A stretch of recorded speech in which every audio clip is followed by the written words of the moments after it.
جی، بنیادی طور پہ دل کا ایک والو ہوتا ہے، سب سے جو امپورٹنٹ والو ہوتا ہے ایورٹک والو۔ بعض لوگوں میں وہ سخت ہو جاتا ہے، تنگ ہو جاتا ہے، تو اس کا علاج جو ہے تو اس والو کو کھولنا اور تبدیل کرنا ہوتا ہے۔ ٹریڈیشنلی اس کا علاج اوپن ہارٹ سرجری، اس والو کو تبدیل کرنا، سینے کو کھولنا، وہ طریقہ علاج ہوا کرتا ہے۔ پچھلے 2 دہائیوں سے یہ 28ویں طریقہ علاج متعارف ہوا ہے جو ہم کارڈیالوجسٹ کرتے ہیں، جس میں سینے کو کھولے بغیر اس والو کا علاج کیا جا سکتا ہے۔ پاکستان میں تو پہلے بھی یہ کیس ہوتے رہے ہیں، لیکن الحمدللہ پچھلے 3 سال سے یہ طریقہ علاج زیادہ مقبول ہوا ہے، اور مجھے یہ کہتے ہوئے خوشی ہوتی ہے کہ PIC پشاور اس سلسلے میں قومی سطح پر ایک لیڈر کا کردار ادا کر رہا ہے۔ اور نہ صرف یہ کہ ہم سب سے زیادہ 28 سرجریز کر رہے ہیں، بلکہ پاکستان کے ڈفرینٹ سینٹرز کو اس سلسلے میں جو نیسیسری ٹریننگ ہے وہ بھی پرووائڈ کرتے ہیں۔ اچھا، بہت خوب۔ آپ عبداللہ صاحب یہ بتائیے گا کہ جو مریضوں کی جو تھی بائی پاس ہونا تھا، اوپن ہارٹ سرجری ہونی تھی، ان کی جگہ آپ نے ٹیوی سرجری کی، تو اوپن ہارٹ سرجری کیوں ممکن نہیں تھی؟ جی، یہ مریض زیادہ تر اولڈ ایج کے ہوتے ہیں، مور دین 65 اور 70 ایئرس۔ سرجری ان کے لیے زیادہ خطرے کا باعث ہوتی ہے، تو سب سے بڑی انڈیکیشن جو ہے تو وہ مریض فٹ نہیں ہوتے اوپن ہارٹ سرجری کے لیے۔ پھر بعض مریض جو ہے تو ان کی اپنی چوائس ہوتی ہے، وہ کہتے ہیں کہ ہم نے اوپن ہارٹ سرجری نہیں کروانی، تو پھر اگر ہماری ٹیم اس کی ڈسکشن کر لیتی ہے اور اس طرح کے مریض اگر اس کے لیے ایلیجیبل ہوتے ہیں تو ان مریضوں کا بھی بغیر آپریشن کے یہ سرجری ہو سکتی ہے۔ اچھا، یہ بتائیے گا کہ آپ نے بتایا جو ایج بریکٹ ہے وہ 70 سے ابو ہوتی ہے، تو یہ کتنا کامیاب سرجری ہے ٹیوی سرجری؟ کیونکہ اوپن ہارٹ سرجری میں تو پھر بھی کہتے ہیں نا کہ 15 سے 20 سال تک جو ہے وہ سروائیول ریٹ ہوتا ہے، تو ٹیوی سرجری میں کتنا سروائیول ریٹ ہے؟ جی، الحمدللہ بہت کامیاب سرجری ہے، اس کے کمپلیکیشنز بھی ریلیٹیولی کم ہے۔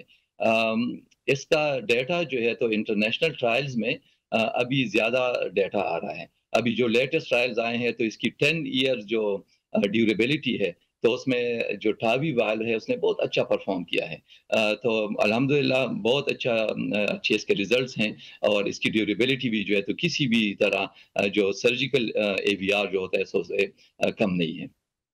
اچھا، یہ بھی بتائیے گا کہ اسپتال انتظامیہ نے اس کامیابی کو Guinness book of world record میں درج کرانے کے لیے بھیجا ہے، آپ کیا سمجھتے ہیں کہ پاکستان کے لیے یہ ایک تاریخی اعزاز بن سکتا ہے؟ جی، اس جو یہ منفرد اعزاز ہے تو اس کے 3 ایسپیکٹس ہیں، میں بریفلی آپ کو بتاؤں گا۔ سب سے پہلا تو 14 اگست کو ہم نے کیا تھا، تو ایک نیشنل یونٹی پورے پاکستان سے ٹاوی آپریٹرز جو ہے تو وہ انہوں نے ہمیں یہ موقع دیا کہ ادھر پشاور میں آ کے اکٹھے ہو کہ یہ سرجریز کریں۔ دوسرا ایسپیکٹ اس کا، جس طرح آپ نے کہا Guinness book of world record, تو وہ الحمدللہ ہم نے بھجوا دیا تھا، اور ان کی طرف سے ہمیں وہ سرٹیفکیٹ مل گیا ہے کہ یہ پوری دنیا میں پہلی دفعہ ایک دن میں 14 ٹاوی پروسیجرز پہلی دفعہ یہاں پشاور میں پاکستان میں ہم نے کیے ہیں۔ تیسرا جو سب سے امپورٹنٹ ایسپیکٹ ہے وہ مریضوں کی بہبود۔ 14 مریضوں کا علاج ہوا ہے، ایک ہی ٹائم پہ ہوا ہے، اور سارے کامیاب رہے ہیں۔ اور آپ اندازہ لگائیں کہ پورے پاکستان سے جتنی بھی ٹاوی آپریٹرز ہیں وہ ایک ہی چھت کے نیچے یہ پروسیجر کر رہے ہو، تو جس طرح وہ سکل سیٹ ہے ان کا، ان کی نالج جو ہے، ان کا تجربہ جو ہے، تو وہ سارا ایک جگہ پہ اکٹھا ہوتا ہے۔ اور مریضوں کی بہبود کے ساتھ ساتھ جو سب سے اس میں امیزنگ بات تھی کہ جو ہمارے ٹرینیز ینگر جو ہمارے کارڈیالوجسٹ آ رہے ہیں ان کو یہ سارا موقع مل رہا تھا کہ وہ دیکھیں، وہ سیکھیں، ان ماہرین سے سیکھیں، ان ماسٹر سے سیکھیں۔ تو الحمدللہ amazing result in a beautiful day. اچھا، یہ بھی بتائیے گا کہ اٹس جسٹ فار نالج، کیونکہ already Punjab institute of cardiology جو ہے کام کر رہا ہے، کتنا خرچہ آ سکتا ہے جو لوگ پرائیویٹ کرانا چاہتے ہیں؟ Obviously Punjab institute of cardiology میں تو بہت کنٹرولڈ ہوتا ہے، بالکل بھی نہیں لیا جاتا، مگر آپ بتائیں کہ جو لوگ دیکھ رہے ہیں تو وہ اگر ٹیوی سرجری کرانا چاہ رہے ہیں تو کتنا اماؤنٹ ان کو درکار ہوگا؟ آبویسلی جی، یہ ایک مشکل کمپلیکیٹڈ پروسیجر ہے، کاسٹلی پروسیجر ہے۔ جنرلی اس کا خرچہ جو ہے تو 30 سے 35 لاکھ روپے تک آتا ہے۔ ہمیں بڑی خوشی ہے کہ حکومت نے ہمیں سپورٹ کیا ہے، ہماری انتظامیہ نے ہمیں سپورٹ کیا ہے۔ کچھ مخیر حضرات اگر وہ اس کو افورڈ کر سکتے ہیں تو وہ پے کرتے ہیں، لیکن ہمارے اکثر مریض اس طرح ہے کہ انہوں نے 1 روپے بھی پے نہیں کیا۔ میجورٹی آف دا پیشنٹ، کوئی مریض بھی وہ پیسوں کی وجہ سے ان کو علاج ڈینائی نہیں کیا جاتا۔ صحت کارڈ پہ جتنا ہو سکتا ہے وہ کرتے ہیں. اس کے علاوہ ہم نے اپنے فنڈز جنریٹ کیے ہیں, انتظامیہ نے ہمیں سپورٹ کیا ہے اور حکومت نے پھر ہمیں سپورٹ کیا ہے. ٹھیک ہے. اچھا یہ بھی بتائیے گا کہ مستقبل میں پی آئی سی جو اس طرح کے کامیاب آپریشنز کر رہا ہے, جدید سرجریز کر رہا ہے, کے حوالے سے کیا پلاننگ ہے, کیا منصوبہ بندی ہے, کیا لاہ لمحہ آپ لوگوں نے طے کیا ہے؟ جی الحمدللہ پی آئی سی ایک ینگ آرگنائزیشن ہے. We only started 5 years ago. لیکن ہم نے قومی سطح پہ اور پھر بین الاقوامی سطح پہ ایک نام بنایا ہے. Standard cardiology procedures, top of the range جو بھی پروسیجرز ہے تو وہ ہم پرووائڈ کرتے ہیں. انشاءاللہ پلان یہ ہے کہ ان سروسز کو ہم جو ہے تو اور بھی ایکسپینڈ کریں, صوبے کے ڈفرینٹ ایریاز میں یہ سروسز لوگوں کو ان کے گھروں کے نزدیک جو ہے تو وہ پرووائڈ کریں, اور کولیبوریشن بڑھائیں. ہم جو ہے تو پاکستان بھر کے جتنی بھی ماہرین ہیں, کارڈیالوجسٹ ہیں, کارڈک سرجنز ہیں, جو بھی انسٹیٹیوشنز ہیں, ان کے ساتھ ہماری کولیبوریشن بڑھے اور مریضوں کی بہتری کے لیے ہم اکٹھے ہوں, وہ ہمارے پاس آئے, ہم ان کے پاس جائیں اور یہ سروسز جو ہے لوگوں کو ان کے گھروں کے نزدیک پرووائڈ ہو سکیں. بہت بہت شکریہ. ہمارے ساتھ موجود ہے ڈاکٹر عبداللہ, انٹرنیشنل کارڈیولوجسٹ تھے, جنہوں نے کہا ہے کہ پی آئی سی پشاور میں کامیاب سرجریز ہوئی ہیں. 14 اگست کو یہ سرجریز پرفارم ہوئی ہیں اور Guinness book of world record میں نام کیا گیا ہے. پہلے اوپن ہارٹ سرجری ہوا کرتی تھی, مگر اب ٹیبی سرجری نے ان کو ریپلیس کر دیا ہے. تھوڑا سا مہنگا پروسیجر ہے, مگر اس پروسیجر کے ساتھ ساتھ بہت کامیاب پروسیجر ہے ان لوگوں کے لیے جن کی ایج بریکٹ 80 سے 90 سال میں ہے. ویورز چھوٹی سی بریک لے رہے ہیں اور بریک کے بعد ہم واپس آتے ہیں. آپ دیکھ رہے ہیں نیو پاکستان.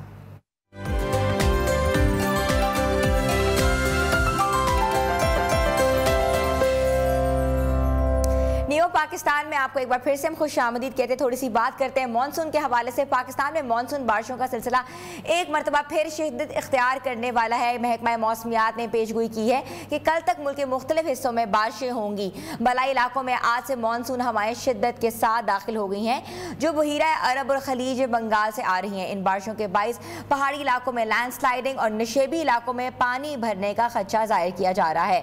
محکمہ موسمیات نے ایڈوائزری جاری کرتے ہوئے عوام کو غیر ضروری سفر سے گریز کرنے اور احتیاطی تدابیر اختیار کرنے کی ہدایت دی ہے. سب سے زیادہ بارش کا امکان راولپنڈی, اسلام آباد, لاہور, گجرانوالہ, سیالکوٹ, نارووال, فیصل آباد, سرگودا, خوشاب, میاں والی, بھکر, لیا, ڈیرہ غازی خان اور ملتان سمیت کئی شہروں میں ہے.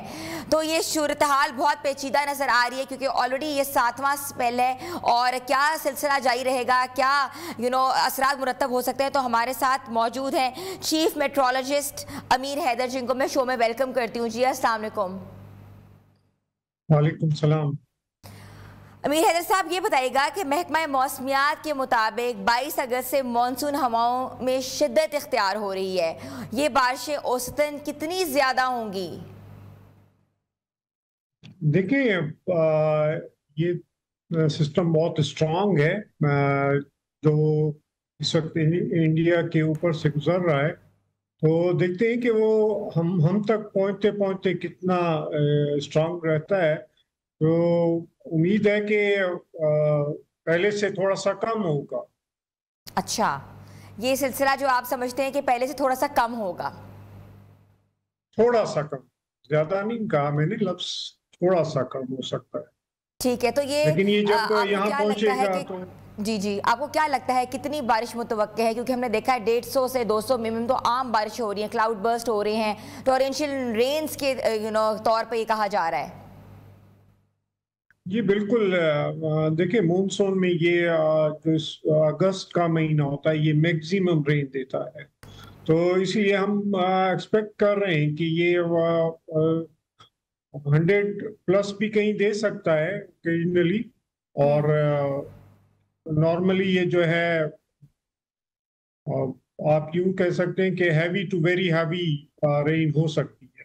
ٹھیک ہے, موسلا دھار بارشوں کی متوقع آپ کہہ رہے ہیں. اچھا, کیا اس بارش کے دورانیے میں مانسون کی دوسری بڑی لہر جو ہے اس کو قرار دیا جا سکتا ہے کہ آپ کہہ رہے ہیں کہ تھوڑی سی شدت میں کمی ہو سکتی ہے کیونکہ وے ریچ آؤٹ جو ہے وہ بہت ڈفرینٹ ایریا سے آ رہا ہے؟